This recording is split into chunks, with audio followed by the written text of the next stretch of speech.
ఓం శాంతి 30/12/2024 సాకార ఈశ్వరీయ మధుర మహావాక్యాలు. మధురమైన పిల్లలారా, ఆత్మరూపే బ్యాటరీని జ్ఞాన యోగాల ద్వారా నింపి సతో ప్రధానంగా చేసుకోవాలి, నీటి స్నానం ద్వారా కాదు.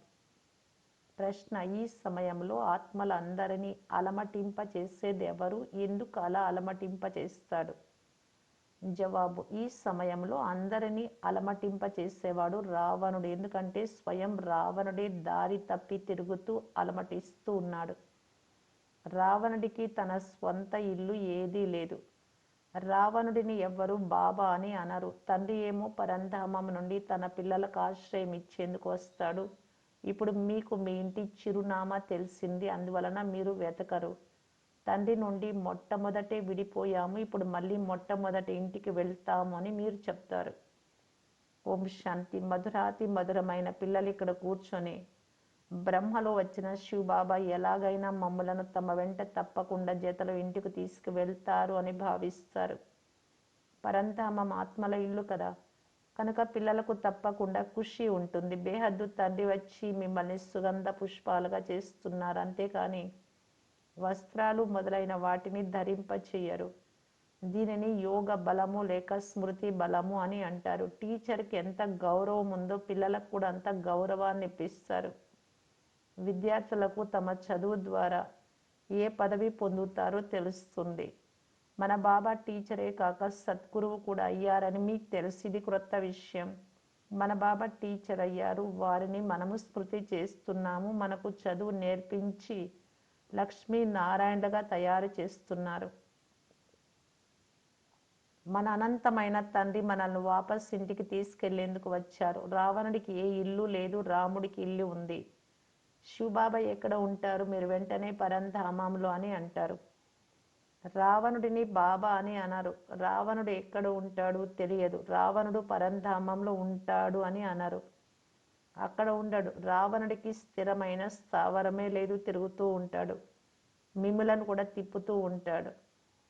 మీరేమైనా రావణుని స్మృతి చేస్తారా? లేదు. ఎంతగానో తిప్పుతాడు. శాస్త్రాలు చదవమంటాడు, భక్తి చేయమంటాడు, అది చేయమంటాడు, ఇది చేయమంటాడు. దీనిని భక్తి మార్గము, రావణ రాజ్యం అని అంటారు అని తండ్రి చెప్తున్నారు. గాంధీ కూడా రామరాజ్యం కావాలని కోరుకునేవాడు. ఈ రథంలో మన శివబాబా వచ్చి ఉన్నారు. వారు గొప్ప తండ్రి కదా. వారు ఆత్మలతో పిల్లలు పిల్లలు అంటూ మాట్లాడతారు. ఇప్పుడు మీ బుద్ధిలో ఆత్మిక తండ్రి బుద్ధిలో ఆత్మిక పిల్లలైన మీరు ఉన్నారు. ఎందుకంటే మీ సంబంధం మూలవతనం నుండే ఉంది. ఆత్మలు పరమాత్మ చాలా కాలం నుండి వేరుగా ఉన్నారు. అక్కడ ఆత్మలు తండ్రితో కలిసి పరంధామంలో ఒకే చోట ఉంటారు. తర్వాత తమ తమ పాత్రలు చేసేందుకు వేరవుతారు. ఇక్కడికి వస్తారు. చాలా కాలపు లెక్క కావాలి కదా. ఆ తండ్రి కూర్చొని ఆ లెక్క అంతా అర్థం చేయిస్తారు. ఇప్పుడు మీరు చదువుకుంటూ ఉన్నారు. మీలో కూడా బాగా చదివేవారు నంబర్ వారుగా ఉన్నారు. వారే మొట్టమొదట నా నుండి విడిపోయారు. వారే నన్ను బాగా స్మృతి చేస్తారు. అందువలన మళ్ళీ మొట్టమొదట్లోనే వచ్చేస్తారు. తండ్రి కూర్చొని పిల్లలకు సృష్టి చక్ర గుహ్య రహస్యాన్నంతా అర్థం చేయిస్తారు. దీనిని గురించి మరెవ్వరికీ తెలియదు. దీనిని గుహ్యము, గుహ్యతమము అని కూడా అంటారు. తండ్రి పైన కూర్చొని అర్థం చేయించరు అని మీకు తెలుసు. ఇక్కడికి వచ్చి నేను ఈ కల్పవృక్షానికి బీజమును అని అర్థం చేయిస్తాను. ఈ మానవ సృష్టి రూపీ వృక్షమును కల్పవృక్షమని అంటారు. ప్రపంచంలోని మనుషులకి ఈ జ్ఞానం ఏమాత్రం తెలియదు. కుంభకర్ణుని వలె నిద్రపోతున్నారు. ఆ తండ్రి మళ్ళీ వచ్చి మేల్కొల్పుతారు. ఇప్పుడు పిల్లలైన మిమ్మల్ని మేల్కొల్పారు. ఇతరులందరూ ఇంకా నిద్రిస్తూ ఉన్నారు. మీరు కూడా కుంభకర్ణుడి వలె అసురీ నిద్రలో నిద్రిస్తూ ఉంటిరి. బాబా వచ్చి మేల్కొల్పారు. పిల్లలు మేల్కోండి, మీరు సోమరులై నిద్రలో నిద్రిస్తూ ఉండినారు. దీనిని అజ్ఞాన నిద్ర అని అంటారు. సాధారణ నిద్ర అందరూ నిద్రిస్తారు. సత్యుగంలో కూడా నిద్రిస్తారు. ఇప్పుడు అందరూ అజ్ఞాన నిద్రలో మునిగి ఉన్నారు. తండ్రి వచ్చి జ్ఞానం తెలిపి అందరినీ మేల్కొల్పుతారు. ఇప్పుడు పిల్లలైన మీరు మేల్కొన్నారు. బాబా మిమ్మల్ని తీసుకెళ్లేందుకు వచ్చి ఉన్నారు అని మీకు తెలుసు. ఇప్పుడు ఈ శరీరం ఆత్మ రెండు పనికి రాకుండా ఉన్నాయి. రెండు పతితం అయిపోయాయి. ఆత్మ పూర్తిగా కల్తీ అయిపోయింది. 9 క్యారెట్ల బంగారు అంటే చాలా కొద్ది బంగారుతో సమానం. స్వచ్ఛమైన బంగారం అంటే 24 క్యారెట్ల బంగారం. ఇప్పుడు తండ్రి మిమ్మల్ని 24 క్యారెట్ల బంగారు ప్రపంచానికి తీసుకెళ్లాలనుకుంటున్నారు. ఆత్మలైన మిమ్ములను సత్యమైన బంగారు యుగానికి అర్హులుగా చేస్తారు. భారతదేశాన్ని బంగారు పిచ్చుక అని అనేవారు. ఇప్పుడు ఇనుప పిచ్చుక, రాతి పిచ్చుక అని అంటారు. నిజానికి చైతన్యం కదా ఇవన్నీ అర్థం చేసుకునే విషయాలు. ఆత్మను అర్థం చేసుకున్నట్లే పరమాత్మను కూడా అర్థం చేసుకోగలరు. మెరిసే నక్షత్రము అని కూడా అంటారు. చాలా చిన్న నక్షత్రం. డాక్టర్లు మొదలైన వారు కూడా దానిని చూసేందుకు చాలా ప్రయత్నించారు, కానీ దివ్య దృష్టి లేకుండా చూడలేరు. చాలా సూక్ష్మమైనది. కొంతమంది ఆత్మ కంటి నుండి వెళ్ళిపోయింది అని, కొంతమంది నోటి నుండి వెళ్ళిపోయింది ఇలా అంటూ ఉంటారు. ఆత్మ ఎక్కడికి వెళ్తుంది? మరో శరీరంలో ప్రవేశిస్తుంది. కానీ ఇప్పుడు మీ ఆత్మ అత్యంత పైకి శాంతిధామానికి వెళ్ళిపోతుంది. తండ్రి వచ్చి మనల్ని ఇంటికి తీసుకెళ్తారు అని పక్కాగా తెలుసుకున్నారు. ఒకవైపు కలియుగము, మరోవైపు సత్యుగం ఉంది. ఇప్పుడు మీరు సంగమ యుగంలో ఉన్నారు. చాలా అద్భుతం. ఇచ్చట కోట్ల కొలది మనుషులు ఉన్నారు. సత్యుగంలో కేవలం 9 లక్షల మంది మాత్రమే ఉంటారు. మిగిలిన వారంతా ఏమవుతారు? నాశనం అవుతారు. తండ్రి వచ్చేది నూతన ప్రపంచాన్ని స్థాపించేందుకు. బ్రహ్మ ద్వారా స్థాపన జరుగుతుంది. తర్వాత పాలన కూడా 2 రూపాల ద్వారా జరుగుతుంది. అంతేకాని 4 భుజాల మనిషి ఎవ్వరూ ఉండరు. అలా ఉంటే శోభించదు. పిల్లలకు కూడా అర్థం చేయిస్తూ ఉన్నారు. చతుర్భుజుడు అనగా శ్రీలక్ష్మి, శ్రీ నారాయణల సంయుక్త రూపం, కంబైన్డ్ స్వరూపం. శ్రీ అనగా శ్రేష్టం. త్రేతాయుగంలో 2 కళలు తగ్గిపోతాయి. పిల్లలకు లభించి జ్ఞానం స్మృతిలో ఉండాలి. ముఖ్యమైనవి 2 పదాలు. తండ్రిని స్మృతి చెయ్యండి. ఇతరులు ఎవ్వరికీ అర్థం కాదు. తండ్రియే పతిత పావనుడు, సర్వశక్తివంతుడు. బాబా మీరు మాకు భూమి ఆకాశాలతో పాటు సర్వస్వము ఇచ్చేశారు అని పాట కూడా పాడతారు. మీరు మాకు పూర్తి భూమి ఆకాశాలను ఇచ్చేశారు. ఇవ్వని వస్తువు అంటూ ఏమీ లేదు. మొత్తం విశ్వరాజ్యాన్ని అంతా ఇచ్చేశారు. ఈ లక్ష్మీనారాయణలు విశ్వానికి యజమానులుగా ఉండేవారు అని మీకు తెలుసు. మళ్ళీ డ్రామా చక్రం తిరుగుతుంది. నంబర్ వారు పురుషార్థానుసారం సంపూర్ణ నిర్వికారులుగా అవ్వాలి. వికారుల నుండి నిర్వికారులు, నిర్వికారుల నుండి వికారులుగా అవుతారని మీకు తెలుసు. 84 జన్మల పాత్రను లెక్కలేనన్ని సార్లు అభినయించారు. ఎన్నిసార్లు లెక్కించలేం. భలే జనాభాను లెక్కిస్తారు, కానీ మీరు తమో ప్రధానం నుండి సతో ప్రధానంగా, సతో ప్రధానం నుండి తమో ప్రధానంగా ఎన్నిసార్లు అయ్యారో లెక్కించలేరు. బాబా అంటున్నారు, ఇది 5000 సంవత్సరాల చక్రం. ఇది సత్యం. లక్షల సంవత్సరాలైతే గుర్తు కూడా ఉండదు. ఇప్పుడు మీలో గుణధారణ జరుగుతుంది. జ్ఞానం 3వ నేత్రం లభిస్తుంది. కళ్ళతో మీరు పాత ప్రపంచమును చూస్తున్నారు. మీకు లభించిన 3వ నేత్రము ద్వారా నూతన ప్రపంచాన్ని చూడాలి. ఈ ప్రపంచం దేనికి పనికి రాదు, ఎందుకంటే పాతదైపోయింది. క్రొత్త ప్రపంచానికి పాత ప్రపంచానికి ఎంత వ్యత్యాసం ఉందో చూడండి. మీరే నూతన ప్రపంచంలో యజమానులుగా ఉండేవారు. మళ్ళీ 84 జన్మలు తీసుకొని ఇలా అయ్యామని మీకు తెలుసు. దీనిని చాలా బాగా అర్థం చేసుకొని మళ్ళీ మనం ఇలా అవుతాము అని ఇతరులకు కూడా అర్థం చేయించాలి. బ్రహ్మ నుండి విష్ణువు, విష్ణువు నుండి బ్రహ్మగా అవుతారు. బ్రహ్మ విష్ణువుకు గల వ్యత్యాసాన్ని చూస్తున్నారు కదా. విష్ణువు ఎంత బాగా అలంకరింపబడి ఉన్నారు. బ్రహ్మ ఎంత సాధారణంగా కూర్చొని ఉన్నారో చూడండి. అయితే ఈ బ్రహ్మయే ఆ విష్ణువుగా అవుతారని మీకు తెలుసు. దీనిని ఇతరులకు అర్థం చేయించడం కూడా చాలా సులభం. బ్రహ్మ, విష్ణువు, శంకర్లకు పరస్పరం ఏం సంబంధం ఉంది? విష్ణువు 2 రూపాలు లక్ష్మీ నారాయణలని మీకు తెలుసు. ఈ విష్ణువే దేవత నుండి మళ్ళీ ఈ మనుష్య బ్రహ్మగా అవుతారు. విష్ణువు సత్యుగంలో ఉంటారు. ఈ బ్రహ్మ ఇక్కడే ఉంటారు. బ్రహ్మ నుండి విష్ణువుగా అయ్యేందుకు 1 సెకండ్, విష్ణువు నుండి బ్రహ్మగా అయ్యేందుకు 5000 సంవత్సరాలు అని తండ్రి అర్థం చేయించారు. దీనినే తత్వం, నీవే నేను అని అంటారు. బ్రహ్మను ఒక్కరినే తయారు చేయరు కదా. ఈ విషయాలు తండ్రి తప్ప వేరెవ్వరూ అర్థం చేయించలేరు. ఇక్కడ ఏ మనుష్య గురువు మాటే లేదు. ఈ బ్రహ్మ గురువు కూడా శివబాబా. బ్రాహ్మణులైన మీకు కూడా గురువు శివబాబాయే. వారిని సద్గురువు అని అంటారా? అందువలన పిల్లలు శివబాబా ఒక్కరినే స్మృతి చేయాలి.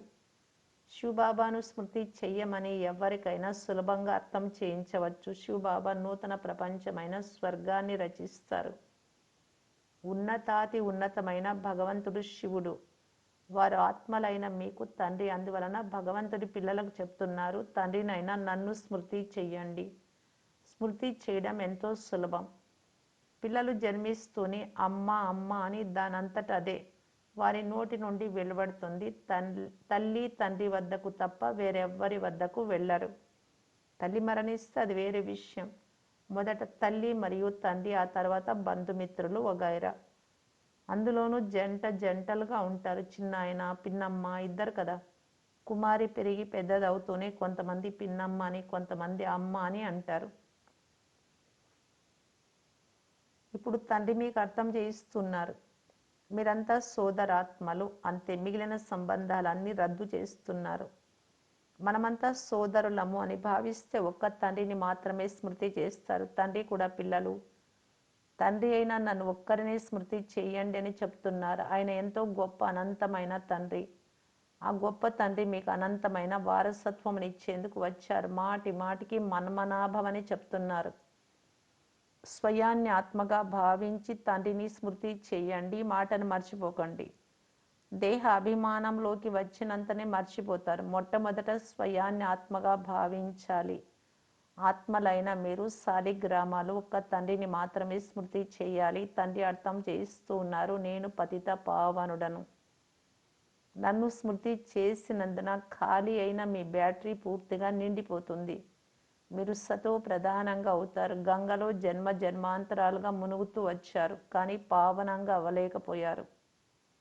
గంగలోని నీరు పతిత పావని ఎలా అవుతుంది? జ్ఞానం ద్వారా మాత్రమే సద్గతి జరుగుతుంది. ఈ సమయంలో ఉండేదే పాపాత్ముల అసత్య ప్రపంచం. ఇచ్చిపుచ్చుకోవడం కూడా పాపాత్ములతోనే జరుగుతుంది. మనస వాచ కర్మన పాపాత్ములుగానే అవుతారు. పిల్లలైన మీకు ఇప్పుడు జ్ఞానం లభించింది. మేము లక్ష్మీ నారాయణులకు అయ్యేందుకు పురుషార్థం చేస్తున్నాము అని మీరు అంటారు. ఇప్పుడు మీరు భక్తి చేయడం సమాప్తం అయిపోయింది. జ్ఞానం ద్వారా సద్గతి అవుతుంది. దేవతలు సద్గతిలో ఉన్నారు కదా. తండ్రి అర్థం చేయించారు, ఈ బ్రహ్మ అనేక జన్మల అంతిమంలో ఉన్నాడు. తండ్రి ఎంతో సులభంగా అర్థం చేయిస్తారు. పిల్లలైన మీరెంతో శ్రమ చేస్తున్నారు. కల్పము శ్రమ చేస్తారు. పాత ప్రపంచాన్ని పరివర్తన చేసి నూతన ప్రపంచాన్ని తయారు చేయాలి. భగవంతుడు ఇంద్రజాలికుడు, రత్నాకరుడు, వ్యాపారస్తుడు అని అంటారు కదా. ఇంద్రజాలికుడు పాత ప్రపంచాన్ని నరకం నుండి స్వర్గంగా చేస్తాడు అంటే ఇది ఎంత గొప్ప ఇంద్రజాలం. మీరు స్వర్గవాసులు అవుతున్నారు. ఇప్పుడు మీరు నరకవాసులమని తెలుసు. నరకము స్వర్గం వేరువేరుగా ఉన్నాయి. ఇది 5,000 సంవత్సరాల చక్రము. లక్షల సంవత్సరాల మాటే లేదు. ఈ మాటలు మర్చిపోరాదు. భగవాను వాచ్ కదా. ఎవరో పునర్జన్మ లేని వారు తప్పకుండా ఉన్నారు. శ్రీకృష్ణుడికేమో శరీరం ఉంది, శివుడికి లేనే లేదు. వారికి నోరు తప్పకుండా కావాలి. మీకు వినిపించేందుకు తండ్రి వచ్చి చదివిస్తున్నారు కదా. డ్రామా అనుసారం మొత్తం జ్ఞానమంతా వారి వద్ద ఉంది. దుఃఖధామాన్ని సుఖధామంగా చేసేందుకు వారు కల్పంలో ఒక్కసారి మాత్రమే వస్తారు. సుఖశాంతుల వారసత్వం తండ్రి ద్వారానే లభించింది. అందుకే మనుష్యులు కోరి తండ్రిని స్మృతి చేస్తారు. తండ్రి ఎంత సహజంగా జ్ఞానం ఇస్తున్నారో గమనించండి. ఇక్కడ కూర్చొని ఉన్న తండ్రిని స్మృతి చేయండి. పల్టీలాట గుర్తుపెట్టుకున్న మన్మనాభవ అవుతుంది. అంటే సత్యుగం నుండి ఎలా క్రిందకు వచ్చాం, ఎలా క్రింద నుండి పైకి వెళ్తున్నాం, ఈ జ్ఞానం అంతా. ఈ జ్ఞానాన్ని ఇచ్చేవారు తండ్రి ఒక్కరు మాత్రమే. మేము అనంతమైన తండ్రి వద్దకు వెళ్తున్నామని మీరు అంటారు. తండ్రి మీకు సుఖధామము, శాంతిధామానికి తీసుకెళ్లేందుకు దారి చూపుతున్నారు. ఇక్కడ కూర్చొని ఇంటిని స్మృతి చేయాలి. స్వయాన్ని ఆత్మగా భావించి తండ్రిని స్మృతి చేయాలి. నూతన ప్రపంచాన్ని స్మృతి చెయ్యాలి. ఆ పాత ప్రపంచం సమాప్తం అయ్యే తీరాలి. పోను పోను మీరు వైకుంఠాన్ని కూడా చాలా స్మృతి చేస్తారు. మాటి మాటికి వైకుంఠానికి వెళుతూ ఉంటారు. ప్రారంభంలో కన్యలు మాటి మాటికి పరస్పరంలో కూర్చొని వైకుంఠానికి వెళ్ళేవారు. ఇది చూసి సంపన్న కుటుంబీకులు తమ పిల్లలను పంపేవారు. పేరే ఓం నివాస్ అని పెట్టారు. చాలామంది పిల్లలు వచ్చేసారు. తర్వాత గలాటాలు జరిగాయి. పిల్లలను చదివించేవారు. వారంతకు వారే ధ్యానంలోకి వెళ్ళేవారు. ఇప్పుడు ఆ ధ్యానము సాక్షాత్కారాల పాత్రను మూసేశారు. ఇక్కడ కూడా శ్మశానం తయారు చేసేవారు. అందరినీ పడుకోబెట్టేవారు. ఇప్పుడు శివబాబాను స్మృతి చెయ్యండి అని చెప్పగానే ధ్యానంలోకి వెళ్ళిపోయేవారు. ఇప్పుడు పిల్లలైన మీరు కూడా ఇంద్రజాలికులే. బ్రహ్మ బాబా ఎవరిని చూసినా దృష్టి ఇచ్చినా వారు వెంటనే ధ్యానంలోకి వెళ్ళిపోతారు. ఈ ఇంద్రజాలం ఎంత బాగుంటుంది. నవ విధములైన భక్తిలో భక్తులు ప్రాణ త్యాగానికి కూడా సిద్ధమైనప్పుడు వారికి సాక్షాత్కారం అయ్యేది. ఇక్కడ తండ్రి స్వయంగా వచ్చారు. పిల్లలైన మిమ్మలను చదివించి ఉన్నత పదవిని ప్రాప్తి చేయిస్తారు. పోను పోను పిల్లలైన మీరు చాలా సాక్షాత్కారాలు చూస్తూ ఉంటారు. ఇప్పుడు కూడా తండ్రిని ఎవరైనా అడిగినా గులాబీ పుష్పాలెవరో, చంపక పుష్పాలెవరో, సువాసన లేని టాంగర్ పుష్పాలెవరో, విషపూరిత టూహ్ పుష్పాలెవరో బాబా చెప్పగలరు. మంచిది. మధురాతి మధురమైన అపురూపమైన పిల్లలకు మాతాపిత బాప్ దాదాల ప్రియ స్మృతులు మరియు గుడ్ మార్నింగ్. ఆత్మిక పిల్లలకు ఆత్మిక తండ్రి నమస్తే. ధారణ కొరకు ముఖ్య సారం. ఫస్ట్ పాయింట్, దేహ సంబంధాలన్నీ క్యాన్సల్ చేసి ఆత్మలన్నీ భాయి భాయి అని నిశ్చయం చేసుకోవాలి. అంతేకాక తండ్రిని స్మృతి చేసి సంపూర్ణ వారసత్వానికి అధికారులుగా అవ్వాలి. సెకండ్ పాయింట్, ఇప్పుడు పాపాత్ములతో ఇచ్చి పుచ్చుకోరాదు. అజ్ఞాన నిద్ర నుండి అందరినీ మేల్కొల్పాలి. శాంతిధామము సుఖధామానికి వెళ్ళే మార్గం అందరికీ తెలిపించాలి. వరదానం, మనస్సు బుద్ధి యొక్క ఏకాగ్రత ద్వారా సర్వసిద్ధులను ప్రాప్తి చేసుకునే సదా సమర్థాత్మాభవ. సర్వసిద్ధులను ప్రాప్తి చేసుకునేందుకు ఏకాగ్రత శక్తిని పెంచుకోండి. ఈ ఏకాగ్రత శక్తి సహజంగా నిర్విఘ్నులుగా చేస్తుంది. శ్రమ చేసే అవసరం ఉండదు. ఒక్క తండ్రి తప్ప ఇంకెవ్వరూ లేరు అనేది సులభంగా అనుభవం అవుతుంది. సహజంగా ఏకరస స్థితి తయారవుతుంది. అందరి పట్ల కళ్యాణకారి వృత్తి సోదర దృష్టి ఉంటుంది. కానీ ఏకాగ్రంగా అయ్యేందుకు ఎంత సమర్థంగా అవ్వాలి అంటే మనస్సు బుద్ధి సదా మీ ఆజ్ఞ అనుసారం నడవాలి. స్వప్నంలోనైనా ఒక్క సెకండ్ కూడా అలజడి ఉండరాదు. స్లోగన్, కమల పుష్ప సమానం భిన్నంగా ఉంటే ప్రభు ప్రేమకు పాత్రులుగా అవుతారు. అంటే బాబా ప్రేమను పొందాలి అంటే కమల పుష్ప సమానంగా అన్నింటి నుండి అతీతంగా ఉండాలి. దేహము, దేహ సంబంధాలు, వస్తు వైభవాల ఆకర్షణ, పాత సంస్కార స్వభావాల నుండి. ఓం శాంతి. అవ్యక్త ఇషారా, సదా సంతుష్టంగా ఉంటూ అందరినీ సంతుష్టంగా చేసి సంతుష్ట మణిగా కావటానికి బాప్ దాదా తెలియజేస్తూ ఉన్నారు. తపస్సు యొక్క అర్థమే సంతుష్టత యొక్క పర్సనాలిటీ కళ్ళ ద్వారా, ముఖము ద్వారా, నడవడిక ద్వారా కనబడాలి. సంతుష్ట మణి అనగా మచ్చలేనటువంటి మణి. సంతుష్టాత్మ సదా ప్రసన్న చిత్తంగా స్వయానికి అనుభవం చేసుకుంటారు. ఇతరులు కూడా వీరి నుండి అనుభవం చేసుకోగలరు. కనుక యథార్థ అనుభవం ద్వారా సంతుష్టాత్మగా కండి. ఓం శాంతి.